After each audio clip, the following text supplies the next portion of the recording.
En el nombre del Padre, del Hijo, del Espíritu Santo. Amén. Dios Padre Todopoderoso y Eterno, Rey Celestial, Padre mío, te damos gracias en esta noche por permitirnos estar aquí presentes, Todopoderoso. Gracias, Señor, por una semana más de vida, de salud, de trabajo, de estudios, Todopoderoso y Eterno. Señor Jesús, queremos pedirte en esta noche que nos bendigas y nos ilumines con el poder del Espíritu Santo. Que sea, Señor, tu palabra la que hable, Todopoderoso. Queremos pedirte perdón por todos nuestros pecados, pedirte perdón por todas nuestras ofensas, por nuestros malos pensamientos, por nuestros malos deseos, nuestras malas palabras, Señor, por todo aquello que hemos hecho mal en contra tuya, Señor, contra nosotros mismos y contra nuestros hermanos. Te pedimos que nos llenes de tu luz y sabiduría. Te pedimos también porque bendigas a nuestros gobernantes, porque los ilumines, porque los bendigas, Señor, porque si tienen alguna mala tendencia, Padre Santo, los bendigas y los permitas liderar a este país con sabiduría y prudencia. Te pedimos por el Papa Francisco, porque lo protejas, porque lo bendigas, porque lo ilumines siempre, porque le permitas ser, Señor, a través de tu Espíritu Divino, esa roca, esa piedra que tú has colocado para mantener a tu iglesia unida. Te pedimos por todos los cardenales, obispos, sacerdotes, diáconos, religiosos, religiosas y todos los laicos que estamos en tu iglesia, Señor. Porque cada uno de nosotros podamos entender la misión que tenemos dentro de tu iglesia y la podamos hacer de corazón.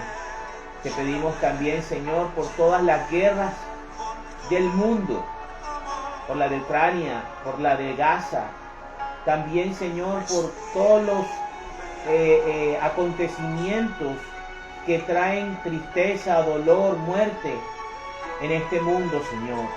Te pedimos, Padre Santo, porque reavives en el corazón de los católicos su fe y podamos, Señor, con nuestra vida y testimonio, poder estar firmes y presentes, Padre Santo.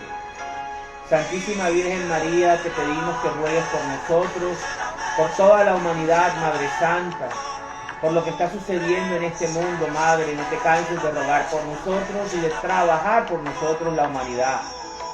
Hoy te pedimos que con tu manto sagrado nos protejas en esta noche y también le pedimos a los santos arcángeles, San Miguel, San Gabriel y San Rafael, que nos protejan y nos cubran con sus alas.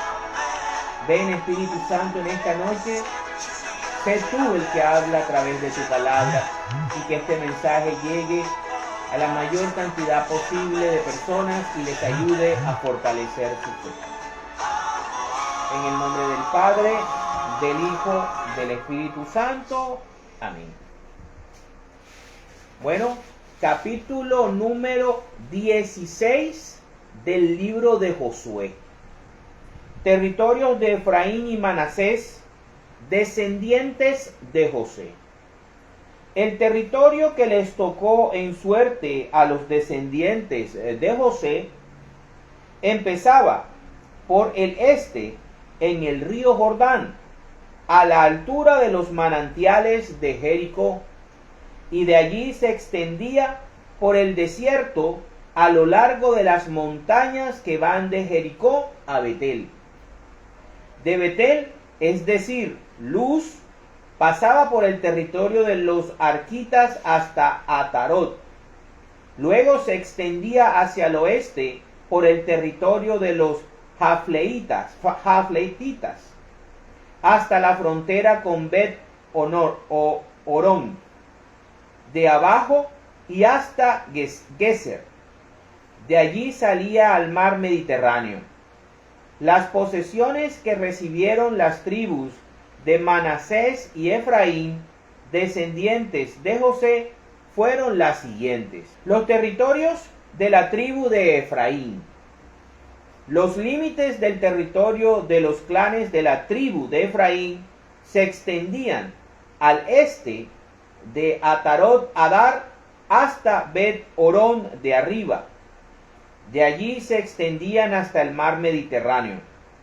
El extremo norte de sus territorios era Migmetat, y de allí la frontera se extendía hacia el este hasta Taanat Silo, para luego pasar por Janoa y bajar a Atarot y a Naará hasta tocar Jericó y salir al río Jordán.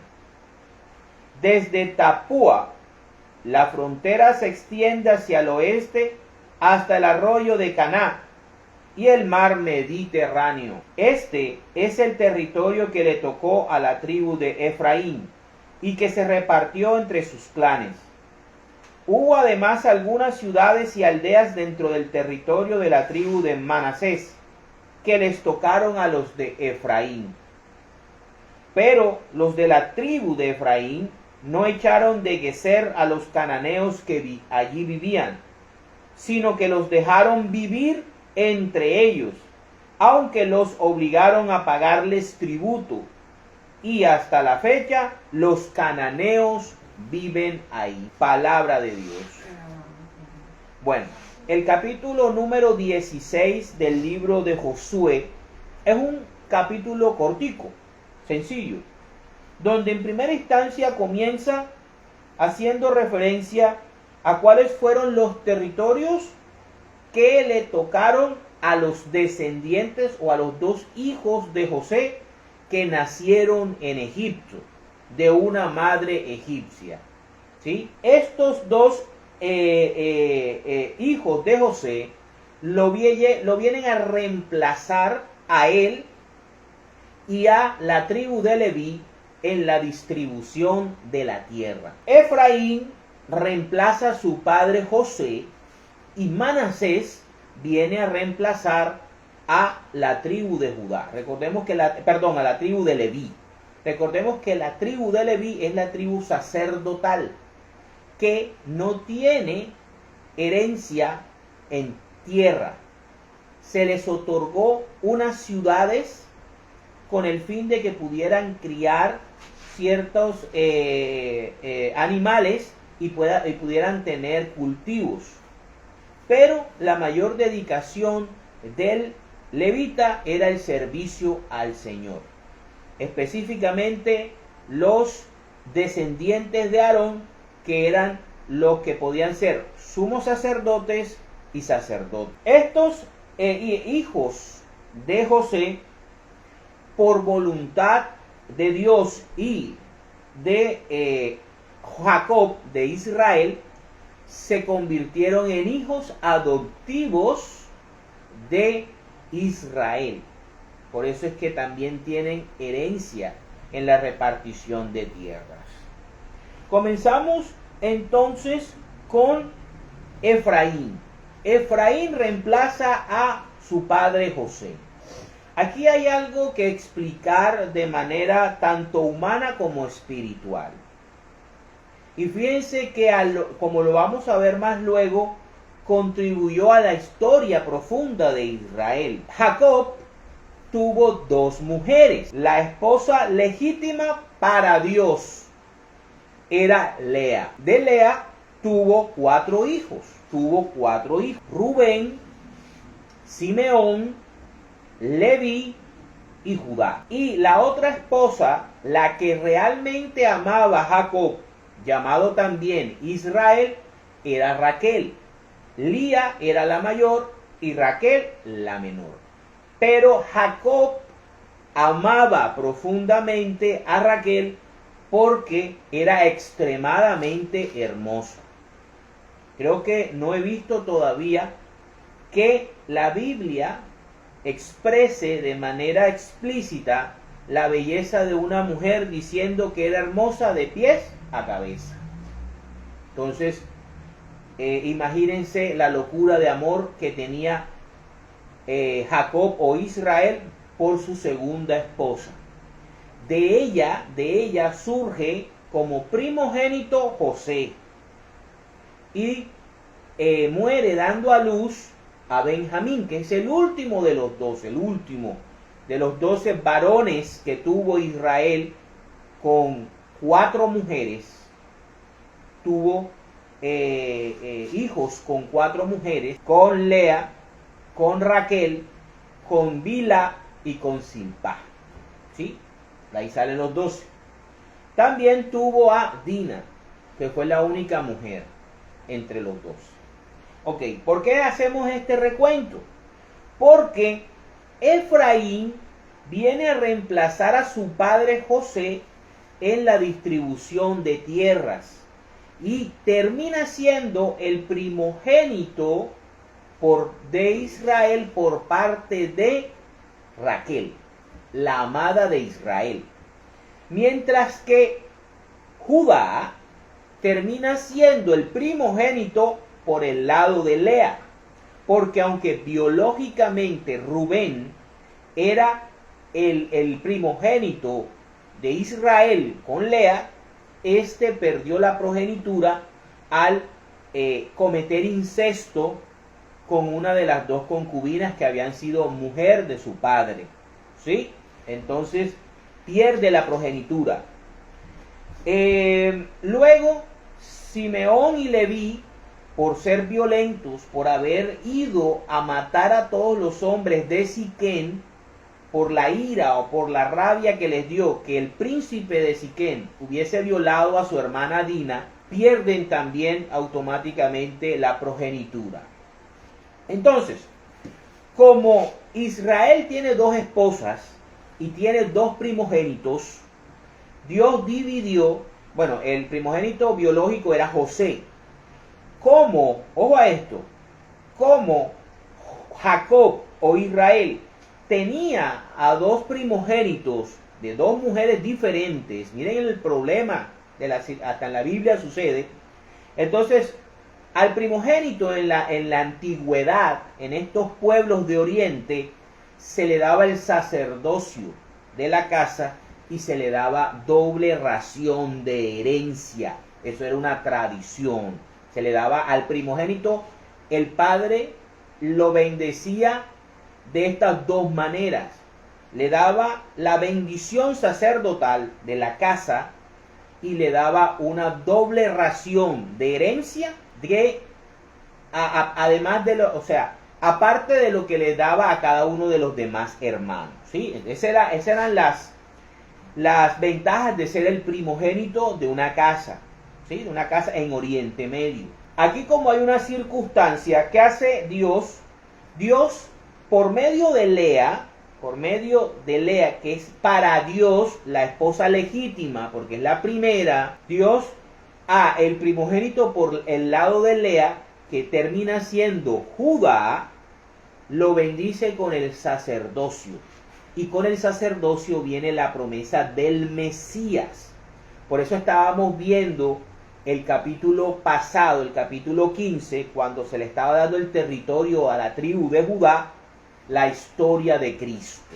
Porque Cristo es la gloria de la tribu de Judá.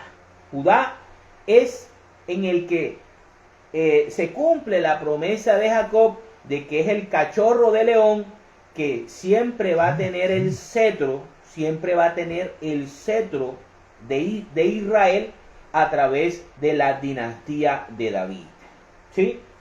Ahora, José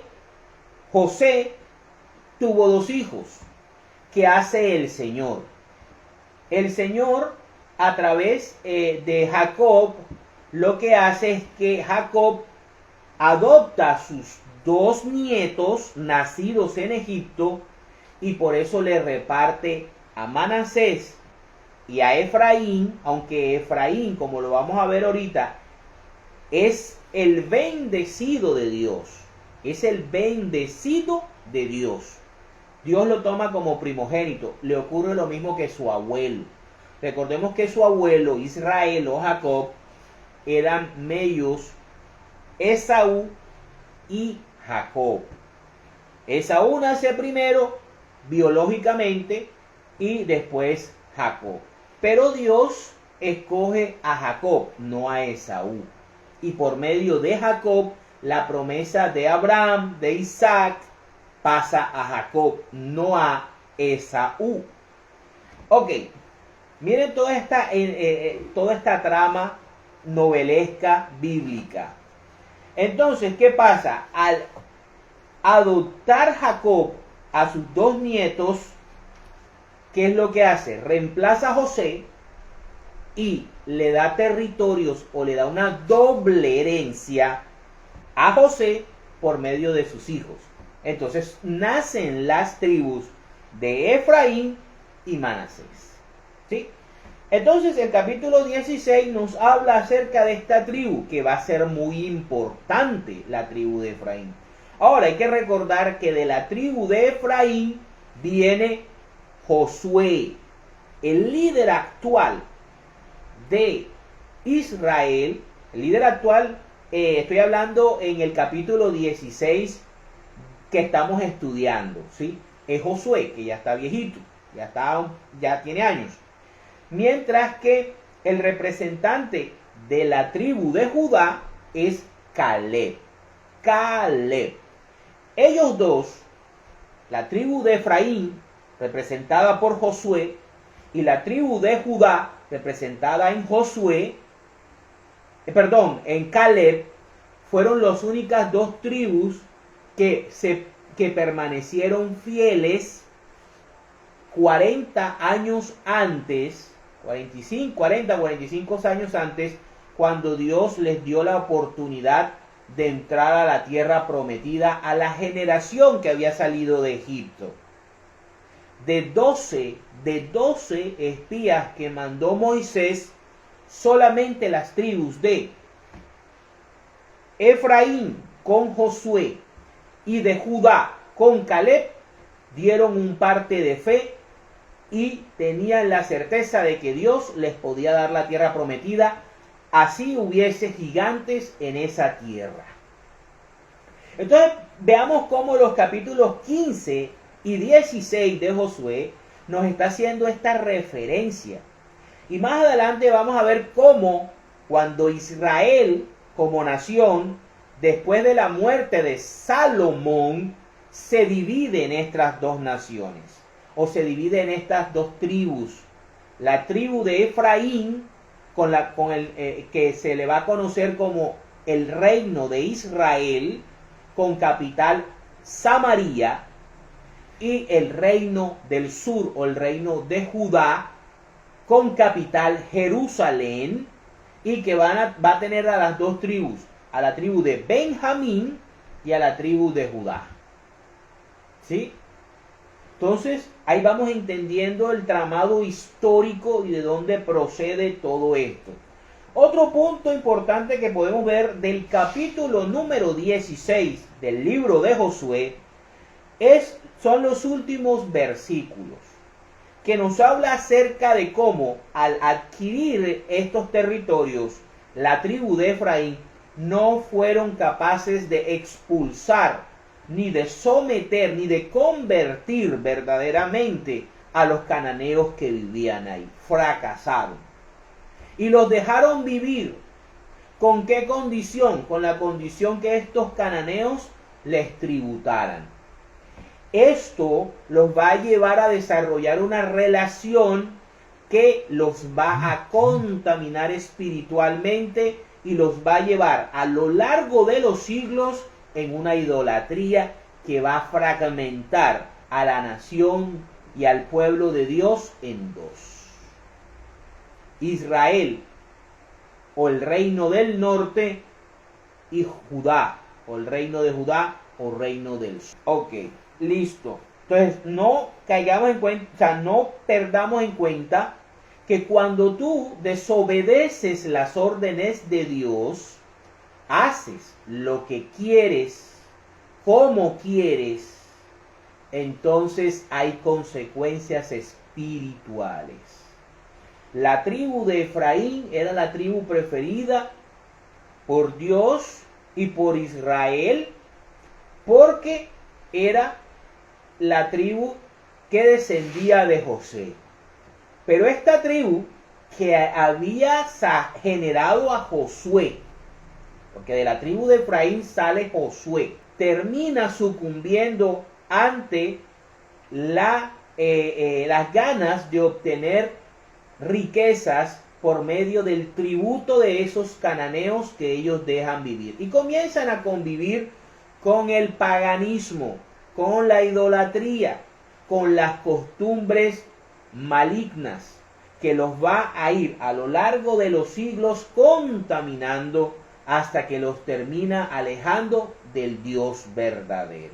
Justo como está pasando actualmente en nuestra sociedad occidental, donde se ha colocado al cristianismo como el enemigo y a la oscuridad y a todas las cosas malas como los buenos, para la gloria de Dios. Vamos ahora a ver o a recordar el origen de esta bendición. ¿Por qué, si Efraín y Manasés no eran hijos biológicos de Israel, de Jacob, por qué obtuvieron territorios dentro de la tierra prometida y por qué eran tribus? Vámonos a Génesis capítulo 48, versículos del 1 al 22. Dice: Jacob, que es Israel, bendice a Efraín y a Manasés. Miren el orden en que las están dando. Dice: poco tiempo después le dijeron a José que su padre estaba enfermo. Entonces José fue a verlo y llevó a sus dos hijos, Manasés y Efraín. Cuando dieron aviso a Jacob de que su hijo José había llegado a verlo, hizo un esfuerzo y se sentó en la cama. Y le dijo a José: el Dios Todopoderoso se me apareció en la ciudad de Luz, que es Betel, en la tierra de Canaán, y me bendijo con estas palabras: mira, yo haré que tengas muchos hijos y que tus descendientes lleguen a formar un conjunto de naciones. Además, a tu descendencia le daré esta tierra. Será de ellos para siempre. Ahora bien, tus hijos Efraín y Manasés, miren que aquí está así cambiando el orden biológico, que te nacieron aquí en Egipto antes de que yo viniera a reunirme contigo en este país, me pertenecen a mí. Ahí Jacob o Israel los adopta como sus propios hijos, ¿sí? Aquí Jacob le está diciendo, le está informando a su hijo José que Efraín y Manasés son y serán reconocidos como hijos de Jacob. Ellos son tan míos como lo son Rubén y Simeón. Los hijos que tengas después de ellos te pertenecerán a ti. Y por ser hermanos de Efraín y Manasés, tendrán parte en su herencia. Cuando yo regresaba de Padán Aram, se me murió tu madre Raquel en Canaán, poco antes de llegar a Efrata, y la enterré allí, en el camino de Efrata, que ahora es Belén. Pero Belén pertenece a la tribu de Judá. De pronto, Israel se fijó en los hijos de José y preguntó: ¿y estos quiénes son? Son los hijos que Dios me ha dado aquí en Egipto, contestó José. Entonces su padre le dijo: por favor, acércalos más a mí, para que les dé mi bendición. Israel era ya muy viejo y le fallaba la vista. No podía ver muy bien, y así que José acercó a los niños a su padre, y él los besó y abrazó. Luego le dijo a José: ya no esperaba volver a verte, y sin embargo Dios me ha dejado ver también a tus hijos. José quitó a los niños de las rodillas de su padre, y se inclinó hasta tocar el suelo con la frente. Luego tomó a los dos, a Efraín con la mano derecha y a Manasés con la izquierda, y los acercó a su padre. Así Efraín quedó a la izquierda de Israel y Manasés a su derecha. Mano derecha, bendición de progenitura. Por eso el Señor dice, y subió a los cielos y está sentado a la derecha del Padre. Porque el que está a la derecha del dueño es el heredero. Pero al extender Israel sus manos, las cruzó y puso la mano derecha sobre la cabeza de Efraín, que era el menor, y la mano izquierda sobre la cabeza de Manasés, aunque él era el mayor, ¿sí? Efraín era el menor biológico y Manasés era el primogénito biológico. Pero aquí Israel le da la bendición como primogénito a Efraín. Entonces bendijo a José de esta manera: que el Dios a quien obedecieron a Abraham e Isaac, mis padres, el Dios que me ha cuidado desde el día en que nací, el ángel que me libra de todo mal, bendiga a estos muchachos. Que por medio de ellos se recuerde mi nombre y el nombre de mis padres, Abraham e Isaac. Que lleguen a tener muchos hijos y sean grandes multitudes en el mundo. Pero a José le pareció mal que su padre pusiera la mano derecha sobre la cabeza de Efraín. Así que tomó la mano de su padre para quitarla de la cabeza de Efraín y ponerla sobre la de Manasés, mientras le decía: no, padre, así no, este es el mayor, pon tu mano derecha sobre su cabeza. Pero su padre no quiso hacerlo y contestó: ya lo sé, hijo, ya lo sé. También él llegará a ser una nación muy importante. Sin embargo, su hermano menor será más importante que él, y sus descendientes llegarán a formar muchas naciones. Efraín. Ese mismo día Jacob los bendijo con estas palabras: el pueblo de Israel usará el nombre de ustedes para las bendiciones, y dirán: que Dios haga contigo como hizo con Efraín y Manasés. Así puso Israel a Efraín antes de Manasés. Luego le dijo a José: mira, yo voy a morir, pero Dios está con ustedes y los hará regresar a la tierra de sus antepasados. A ti te he dado más que a tus hermanos, el doble, la doble ración. Te doy Siquem, que les quité a los amorreos luchando contra ellos. Palabra de Dios. Te alabamos, Señor. Entonces vemos aquí de dónde surge esa preferencia, de dónde surge la importancia de Efraín y de Manasés, si no eran hijos biológicos de Jacob o Israel. Él los apropia como hijos adoptivos de él.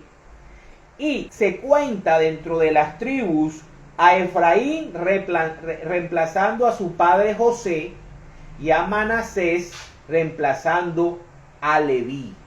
Recuerden lo que dice Jacob: míos, ellos son tan míos como lo son Rubén y Simeón. Rubén y Simeón. Ok. Vamos ahora a ver qué es lo que sucede con esta tribu muchos siglos después. Cómo Dios divide por la idolatría de Salomón. Salomón, de la tribu de Judá, descendiente del rey David, comenzó su vida siendo muy sabio. Se volvió famoso mundialmente por su sabiduría, generó mucha riqueza, pero al mismo tiempo exprimió al pueblo y le cobró muchos tributos.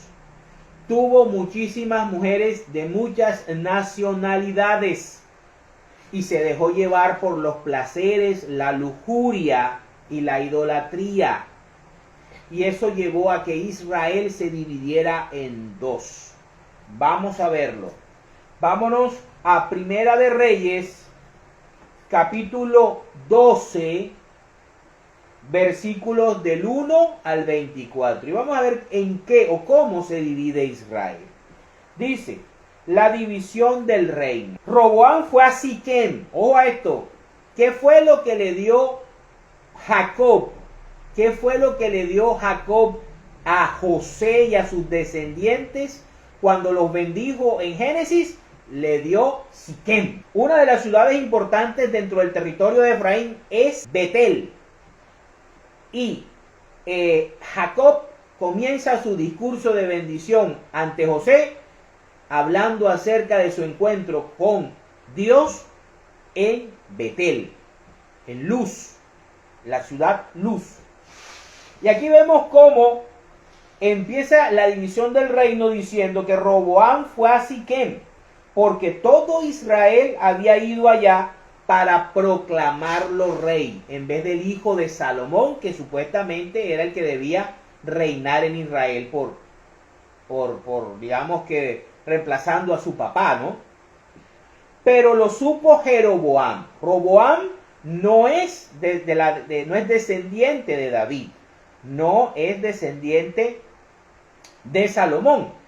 ¿Sí? Roboam. Jeroboam sí. Dice, pero lo supo Jeroboam, hijo de Nabat, que estaba todavía en Egipto, a donde había huido del rey Salomón y donde se había quedado a vivir. Cuando lo mandaron llamar, Jeroboam y todo el pueblo de Israel fueron a hablar con Roboam y le dijeron, ok, aclaremos esto. Roboam es el hijo de Salomón y Jeroboam no es hijo de Salomón. Cuando lo mandaron a llamar, Jeroboam y todo el pueblo de Israel fueron a hablar con Roboam y le dijeron, tu padre fue muy duro con nosotros. Ahora alivia tú la dura servidumbre y el pesado yugo que él nos impuso y te serviremos. O sea, el pueblo le estaba diciendo a Roboam, descendiente de Salomón, hijo de Salomón, mira, tu papá, esa riqueza que mostraba fue a punta y a costa nuestra. Como él ya murió, por favor, alívianos la carga y seguiremos fieles a la descendencia de David, a la dinastía davínica. Vamos a ver qué dice Roboam. Roboam les contestó, váyanse y vuelvan a verme dentro de 3 días. La gente se fue y entonces el rey Roboam consultó a los ancianos que habían servido a Salomón su padre cuando éste vivía. Les preguntó, ¿qué me aconsejan ustedes que responda yo a esta gente? Ellos le dijeron, si hoy te pones al servicio de este pueblo y les respondes con buenas palabras, ellos te servirán siempre. ¿Sí? Pero Roboam no hizo caso del consejo de los ancianos, sino que consultó a los muchachos que se habían criado con él y que estaban en su servicio preguntándoles. O sea, este rey, descendiente de Salomón, tuvo dos grupos de consultores. El de ancianos, que le aconsejó, sírveles a este pueblo y ellos te serán fieles, porque tenían la sabiduría. Este señor va a consultarse a los de su propia generación, lo que está pasando ahora con nuestra generación de cristal. Ellos creen que ellos tienen la sabiduría milenaria y creen que su verdad es la verdad absoluta, que su punto de vista y que lo que han vivido en este siglo XXI es superior a todo lo que hemos vivido durante más de 20 siglos. ¿Sí? Entonces ellos no consultan a los ancianos, los de esta generación, sino se consultan entre ellos mismos. Y mira lo que está pasando con la sociedad. Entonces este señor dice, ¿qué me aconsejan ustedes que responda yo a esta gente que me ha pedido que aligere el yugo que mi padre les impuso? Salomón empezó bien porque Salomón le preguntó, fue a Dios, fue a buscar a Dios y le pidió a Dios sabiduría. Este man está entre dos grupos y escoge el peorcito. Aquellos jóvenes se habían criado con él, le respondieron, a esta gente que te ha pedido que aligeres el yugo de tu padre les impuso, debes responderle lo siguiente: si mi padre fue duro, yo lo soy mucho más. O sea, la soberbia. Si él les impuso un yugo pesado, yo lo haré más pesado todavía. Y si él los azotaba con correas, yo los azotaré con látigos de puntas de hierro. Miren la soberbia y prepotencia de estos jóvenes de igual a igual, de contemporáneos. Fíjense que la soberbia, la prepotencia, la ignorancia y la vanidad con que los jóvenes de esta generación juzgan el mundo y la verdad, la religión y a Dios, no es nuevo. Porque estos jóvenes estaban maltratando al pueblo de Dios. Que eso no se nos olvide. Dice, si mi padre fue duro, bueno, azotaré algo de puntas de hierro. Al tercer día volvió Jeroboam a presentarse con todo el pueblo ante Roboam, como el rey les había dicho. Pero el rey les contestó duramente, sin hacer caso del consejo que le habían dado los ancianos, y le repitió con lo que le habían aconsejado los muchachos, que si su padre les había impuesto un yugo pesado, él les impondría uno más pesado todavía, y que si su padre los había azotado con correas, él los azotaría con látigos de punta de hierro. El rey pues no hizo caso del pueblo, porque el Señor había dispuesto que sucediera así, para que se cumpliera lo que el Señor le había prometido a Jeroboam, hijo de Nadab, por medio de Ahías, él de Silo, era un profeta. Cuando todo el pueblo de Israel vio que el rey no le había hecho caso, le respondió de este modo: no tenemos nada que ver con David, ninguna herencia compartimos con el hijo de Jesé. A sus casas israelitas, y David que cuide de su familia. Al momento los israelitas se fueron a sus casas. En cuanto a los israelitas que vivían en las ciudades de Judá, Roboam siguió reinando sobre ellos. Y cuando Roboam envió a Adoram, que era el encargado del trabajo obligatorio, todo Israel lo maltrató a pedradas. Entonces el rey Roboam subió rápidamente a su carro y huyó a Jerusalén. De este modo se rebeló Israel contra la dinastía de David hasta el día de hoy. Al enterarse los de Israel de que Jeroboam había vuelto, lo mandaron llamar para que se presentase ante la comunidad y lo proclamaron rey de todo Israel, sin quedar nadie que siguiera fiel a la dinastía de David, aparte de la tribu de Judá. Cuando Roboam llegó a Jerusalén junto 180,000 soldados escogidos de todas las familias de Judá y de la tribu de Benjamín, que era la más pequeñita pero era la más guerrera, para luchar contra Israel y recuperar su reino, pero Dios habló a Semaías, hombre de Dios, y le ordenó: di a Roboam, hijo de Salomón y rey de Judá, a todas las familias de Judá y de Benjamín y al resto del pueblo, que les ordeno que no luchen contra sus hermanos israelitas, que se vuelvan todos a sus casas, porque así lo he dispuesto. Al oír ellos lo que el Señor les decía, regresaron como les ordenaba el Señor. Palabra de Dios. Y así es como surge el cisma de Israel. Así es como, por medio de malas decisiones, por medio de permitir que los pecados de los gobernantes, de los dirigentes, de los líderes, hacen que un pueblo se divida, hacen que un pueblo se extravíe. Después que Israel con las 10 tribus se forman el reino del norte con capital Samaria, esas tribus se pierden, esas tribus se entregan a la idolatría. Y este señor Jeroboam abandona a Yahvé, abandona al Dios verdadero y comienza a introducir a Baal.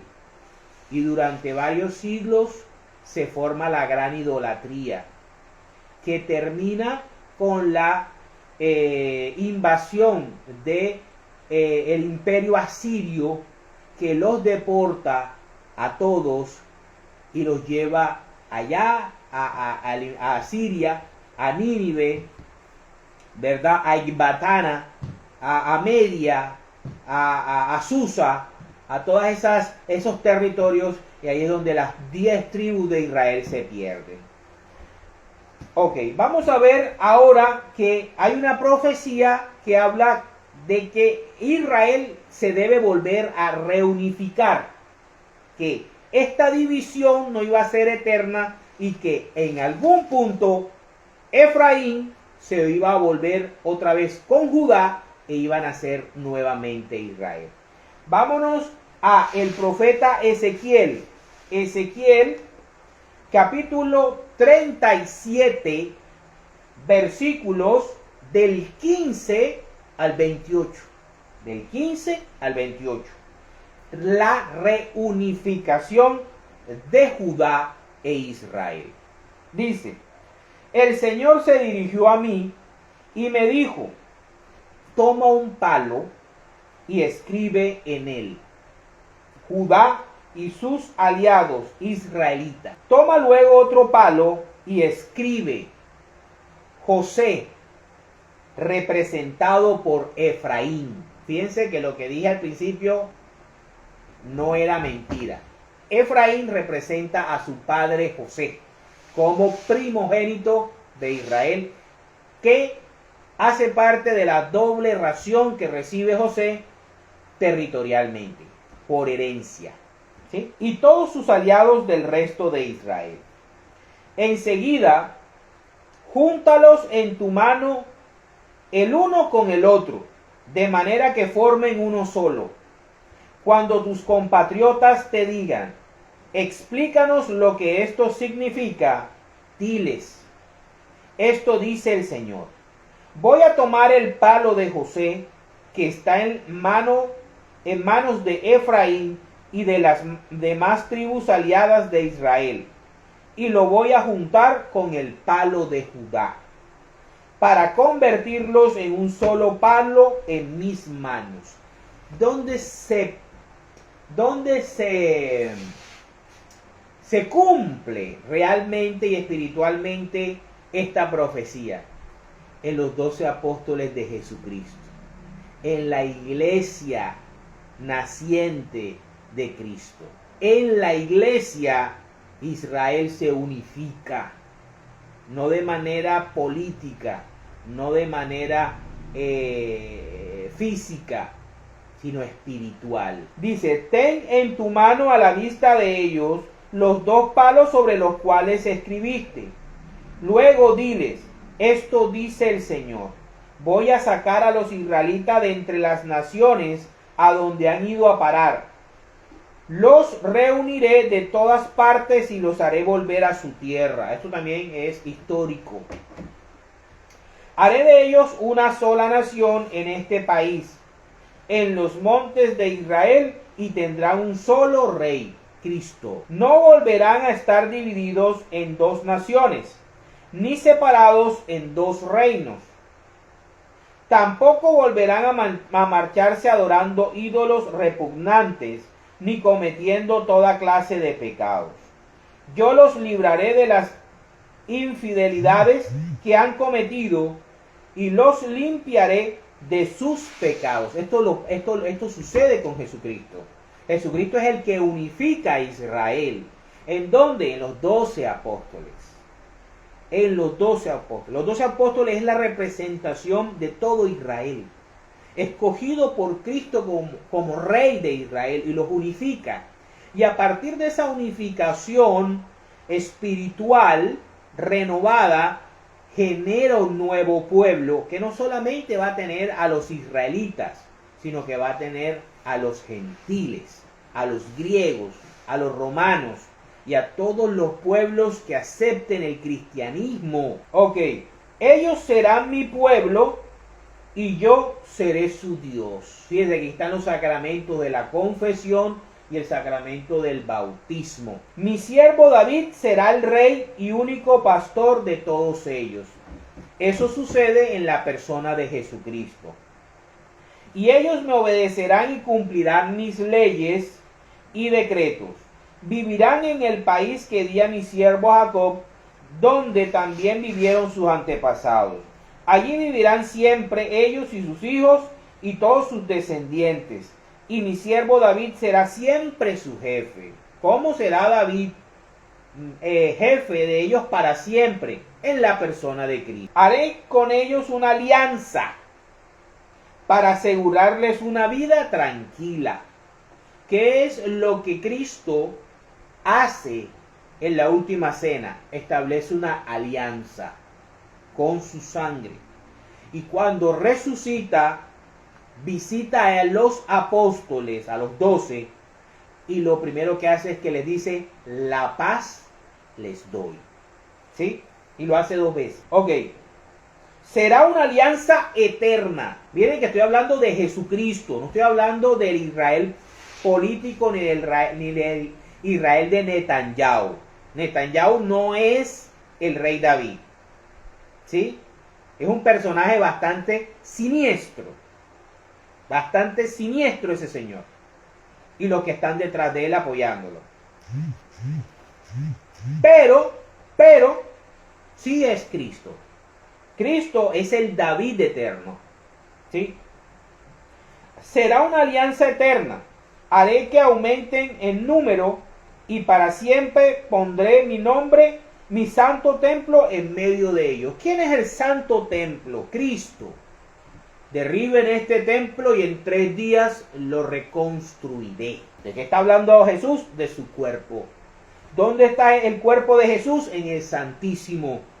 ¿Dónde se presenta el cuerpo de Jesús, que es el templo de Dios? En la hostia consagrada. Está en medio de nosotros. ¿Sí? Viviré entre ellos, y yo seré su Dios y ellos serán mi pueblo. Cuando mi santo templo esté para siempre en medio de ellos. Recuerden que Cristo, Eucaristía, es el templo de Dios, es la presencia viva, real y eficaz de Dios. Dice, cuando mi santo templo esté para siempre en medio de ellos, las demás naciones reconocerán que yo he escogido a Israel como mi posesión sagrada. Palabra de Dios. Bueno, hasta aquí podemos nosotros hablar acerca de la importancia de Efraín y Manasés. Ahora, tomando el último punto, que viene siendo que esta tribu, de dónde surge su idolatría, de dónde surge su sed de división, de dónde surge que se hayan perdido de haberse dejado contaminar del espíritu del anticristo. El espíritu del anticristo estuvo en el Edén. El espíritu del anticristo es el que tienta a Adán y Eva.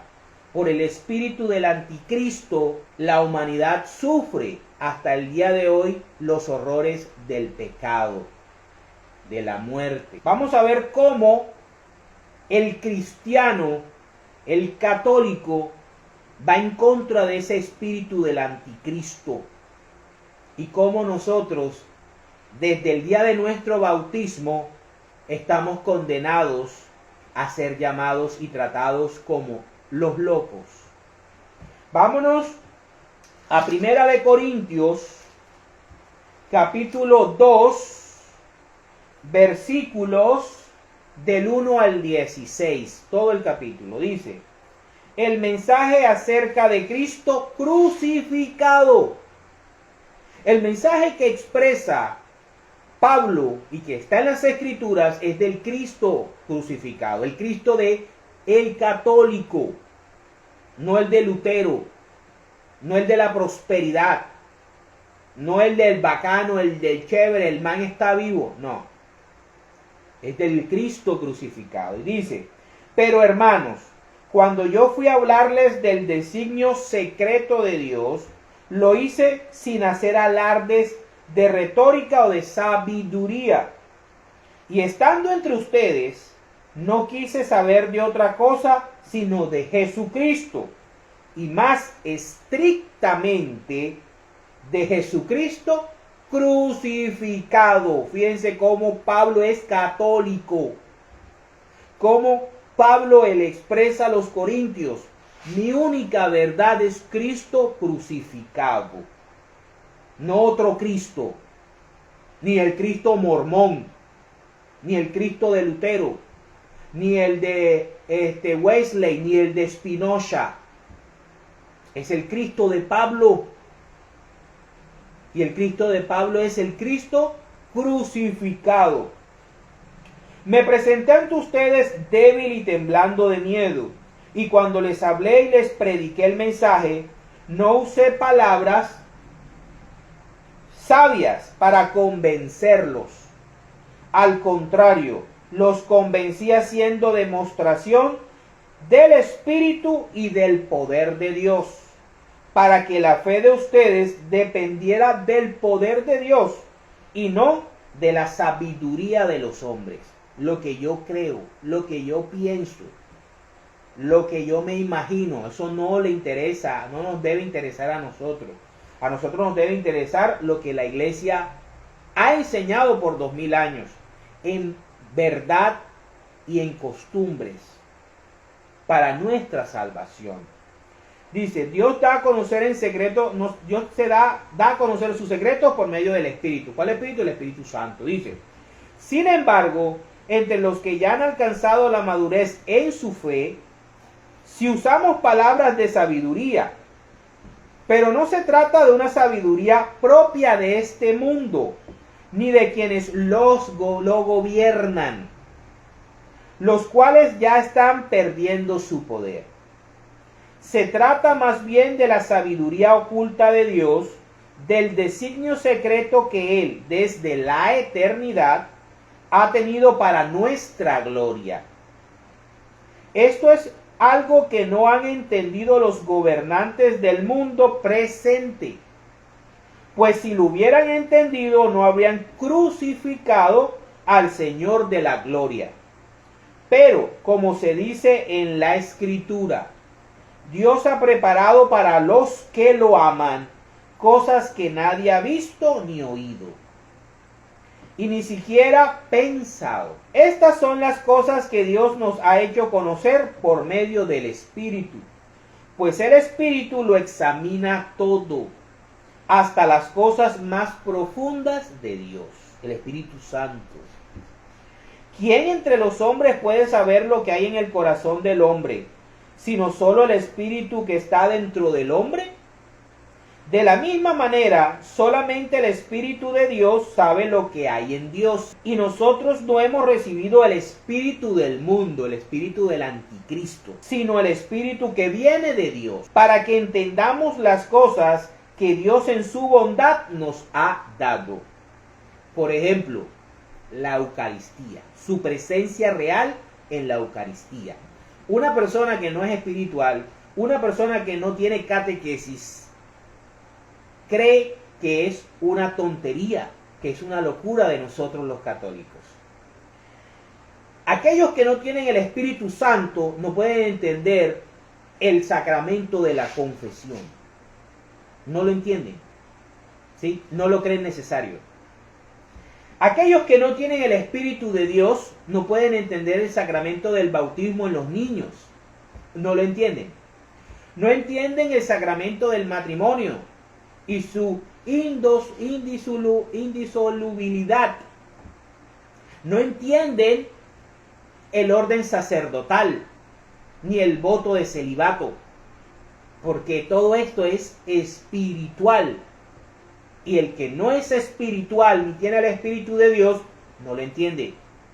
Dice, hablamos de estas cosas con palabras que el Espíritu de Dios nos ha enseñado, y no con palabras que hayamos aprendido por nuestra propia sabiduría. Ahí está. ¿Cuál es el espíritu del mundo? Tu propia sabiduría.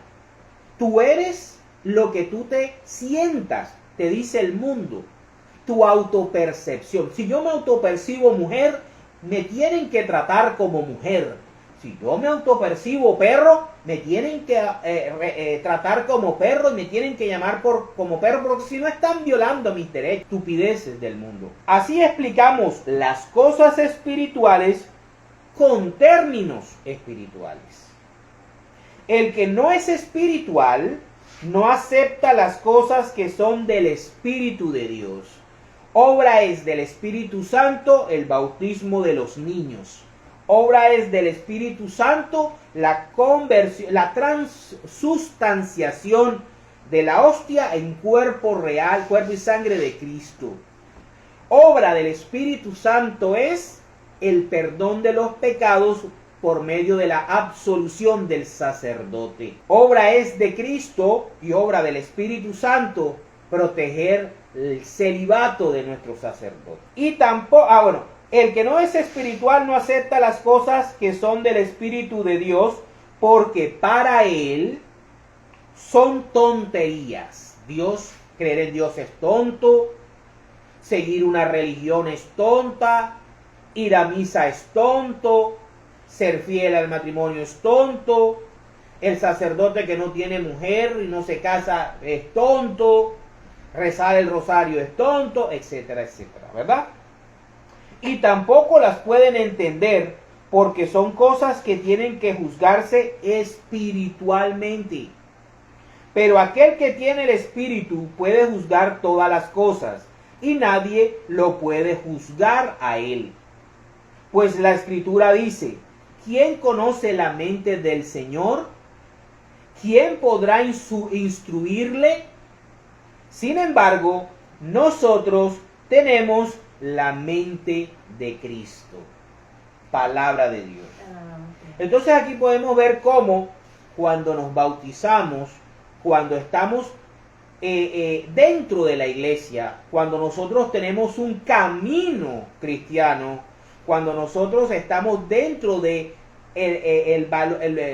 la columna y el baluarte de la verdad, que es la iglesia católica, la iglesia que está en comunión con Pedro, nosotros podemos desarrollar esta habilidad de que el Espíritu de Dios nos guíe y nos permita entender todos estos misterios y todas estas gracias y bendiciones como son el bautismo de nuestros niños, la Eucaristía, el Santísimo, la confesión, el celibato de nuestros sacerdotes, la santidad del matrimonio, etcétera, etcétera.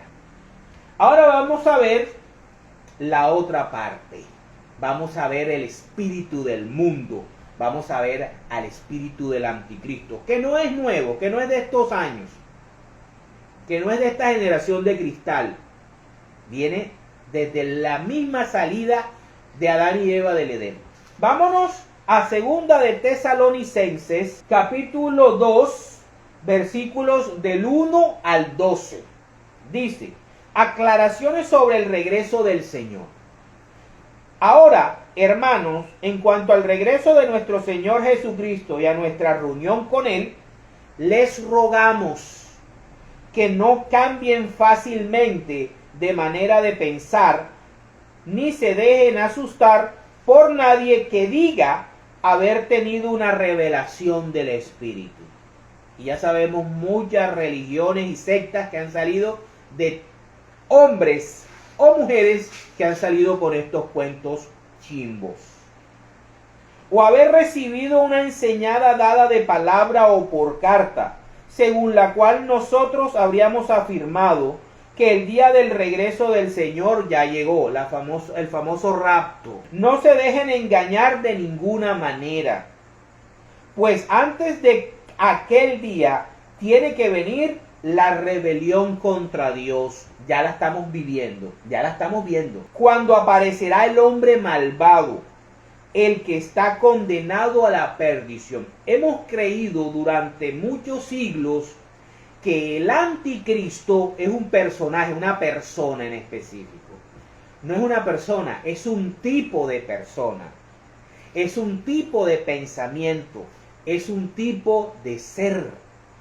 No es un ser en específico. Sí, vendrá una persona que concentrará la maldad, ¿verdad? Y liderará y todas esas cosas. Pero es un tipo de ser. Es aquella persona que nos lo va a decir Pablo. Dice, cuando aparecerá el hombre malvado, el que está condenado a la perdición. Este es el enemigo que se levanta contra todo lo que lleva el nombre de Dios. Lo estamos viendo en esta sociedad. O merece ser adorado. ¿Sí? Y llega incluso a instalar su trono en el templo de Dios, haciéndose pasar por Dios. Es el superhombre. Es el pensamiento nihilista, hedonista. Es el pensamiento individualista que mata a Dios, que mata a la familia, que es promiscua, que es adoradora del demonio, que le gusta la oscuridad, la brujería, la nueva era, que dice de que Dios es todo lo creado. O sea, es capaz de ponerse en el lugar de Dios haciéndose pasar por Dios. Es ese ser que renuncia a su necesidad innata de Dios para convertirse él mismo en su propio Dios. Fíjense que no es una persona en específico, concreta, es un tipo de persona, es un espíritu, una filosofía, una ideología. ¿No recuerdan que ya les hablaba de esto cuando aún estaba con ustedes? Y ahora ustedes saben qué es lo que lo detiene. La Eucaristía es lo que lo detiene. Para que no aparezca antes de su debido tiempo. Pues el plan secreto de la maldad ya está en marcha. Solo falta que sea quitado de en medio el que ahora lo está deteniendo. Entonces aparecerá aquel malvado a quien el Señor Jesús destruirá con el soplo de su boca y reducirá la impotencia cuando regrese en todo su esplendor. En cuanto a ese malvado, vendrá con la ayuda de Satanás. Todas estas personas que hablan acerca de espiritismo, de nueva era, de nuevas ideologías, de que ya no es hombre ni mujer, de que etcétera, etcétera, que no, la familia no sirve para nada, que las parejas no sirven para nada. Todo esto viene por obra del demonio. Es obra y es un plan que ha venido desarrollándose durante siglos.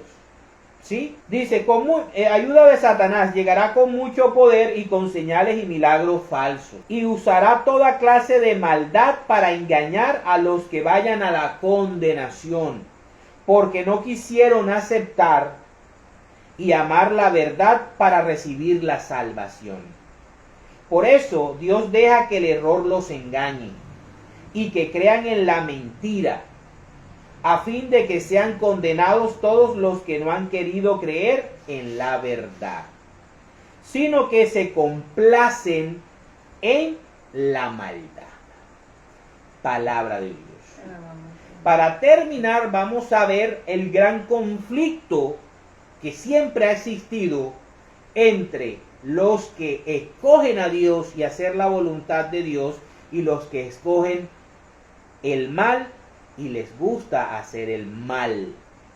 Eso pasó hace muchos años, durante el diluvio. Antes del diluvio le pasó a Noé. Antes de Sodoma y Gomorra le pasó a Lot. Le tocó limpiar la tierra a Josué, lo estamos viendo. ¿Sí?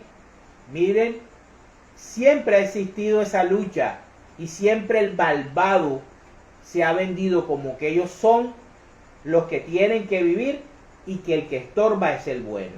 Vámonos al libro de Sabiduría, capítulo 2, versículos del 1 al 20. Yo sé que está un poquito largo, pero es un tema crucial. Ayer fue 31 de octubre. Hoy es 1 de noviembre. Hay un conflicto. Ayer fue día del demonio. Nació la iglesia protestante con Martín Lutero. Hoy estamos celebrando los santos. Miren lo que dice. Sabidurías 2 del 1 al 20 dice: razonando equivocadamente se han dicho, ¿quiénes los malvados? Corta y triste es nuestra vida. La muerte del hombre es inevitable y no se sabe de nadie que haya vuelto de la tumba. Nacimos casualmente y luego pasaremos como si no hubiéramos existido. Por eso hay muchos jóvenes con ganas de suicidarse porque no encuentran sentido trascendente a sus vidas, porque les venden esta idea. Dice, nacimos casualmente y luego pasaremos como si no hubiéramos existido, pues nuestro aliento es como el humo y el pensamiento como una chispa alimentada por el latido de nuestro corazón.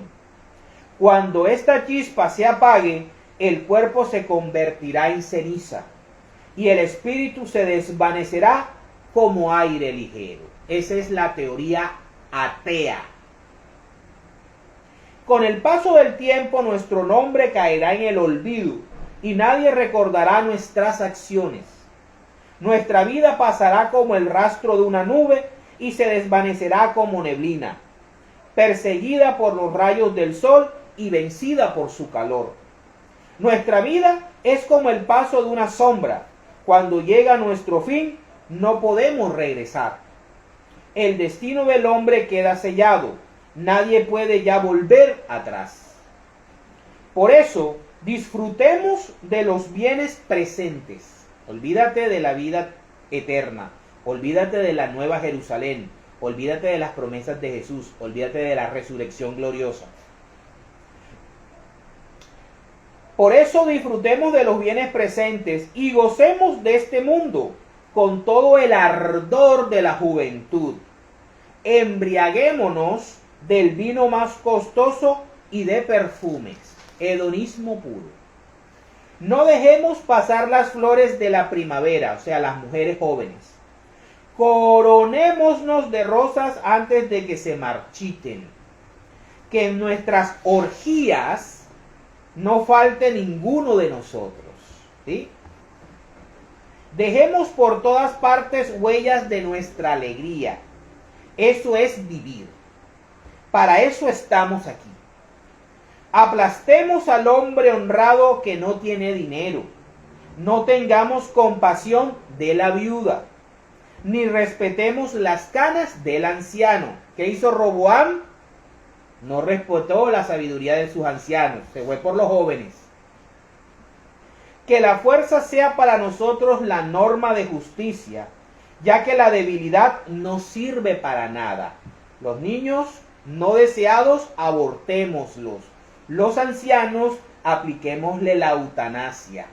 El que está enfermo, acabemos con su vida porque nos estorba. Esa es la filosofía del mundo actual, ¿sí? Dice, pongamos trampa al bueno, pues nos es molesto. Se opone a nuestras acciones, el católico. Nos reprocha que no cumplamos la ley y nos echa en cara que no vivamos según la educación que recibimos, la educación cristiana. Dice que conoce a Dios y se llama a sí mismo Hijo del Señor. Es un reproche a nuestra manera de pensar. Su sola presencia nos molesta. La sola presencia de esta sociedad moderna, del cristiano católico, les fastidia. Por eso es que hacen todo tipo de burlas y todo tipo de ataque a la Eucaristía, a Cristo crucificado y a la Iglesia católica. Su vida es distinta a la de los demás y su proceder es diferente. Nos rechaza como a moneda falsa y se aparta de nuestra compañía como si fuéramos impuros. Dice que los buenos al morir son dichosos y se siente orgulloso de tener a Dios por Padre. Veamos si es cierto lo que dice y comprobemos en qué va a parar su vida. Si el bueno es realmente hijo de Dios, Dios lo ayudará y lo librará de la mano de sus enemigos. Sometámoslo a insultos y torturas para conocer su paciencia y comprobar su resistencia. Condenémoslo a una muerte deshonrosa, pues según dice, tendrá quien lo defienda. Palabra de Dios. En el nombre del Padre, del Hijo, del Espíritu Santo.